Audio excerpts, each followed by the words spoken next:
मी सरकारला सांगितलं होतं मराठीच्या पौर लोकांच्या नादी नका लागू. हे शांततेत जरी मुंबईत आले तरी करोडोत येणार आहेत. आणि कारवाई कोणावर करतो रे? तो यावर कारवाई करायचं जर मागं लागले ना, तो ह्या गावचेच मराठी तो राजकीय सुपडा साफ करते. हो, मराठीचा जर नादी लागला तर गप बसलाय मराठी तोवर गप बसून दे. तू नीट राहा. तू खाय तो लय मोठं खाल्लेलं. तू कशाला इकडे आलेला आहे सगळ्या मराठ्याला माहिती. तो पाप धुवायसाठी आलेला आहे. तो आमच्या अन्नात माती कालायचं नको काम करू. मराठ्याला आरक्षण मिळत नाही म्हणून तो कुठं काही सांगायला लागला. त्याची बाजू ओढितो का एकटी? ती येवल्याची अडपटाची. त्याची बाजू ओढू नको. कधीतरी जातीचा कळवाळा येऊ दे.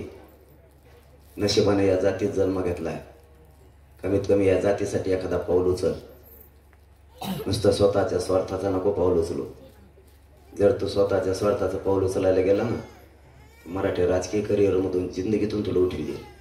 कारण मराठ्यांनी ज्याचे नादी लागलेत, मराठ्यांनी जर ठरवलं ना, तर मराठ्यांनी आत्तापर्यंत चांगल्याचा बंदोबस्त केला आहे. तू तर कोणत्या झाडाचा पाला नाही.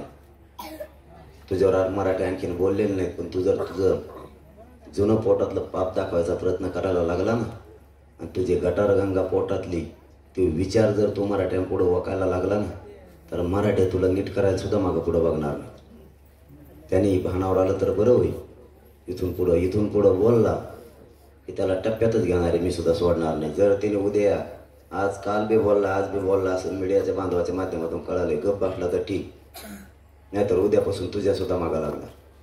सोडणार नाहीत. आणि मराठी तुला सोडणार नाही.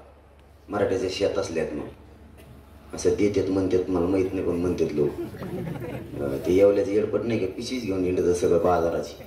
त्याच्यात कागद. कोणत्या पत्रकार बांधवांना संपादकाला म्हणतोय तुमच्यात दम असला तर वाचून दाखव. काय वाचून देऊ?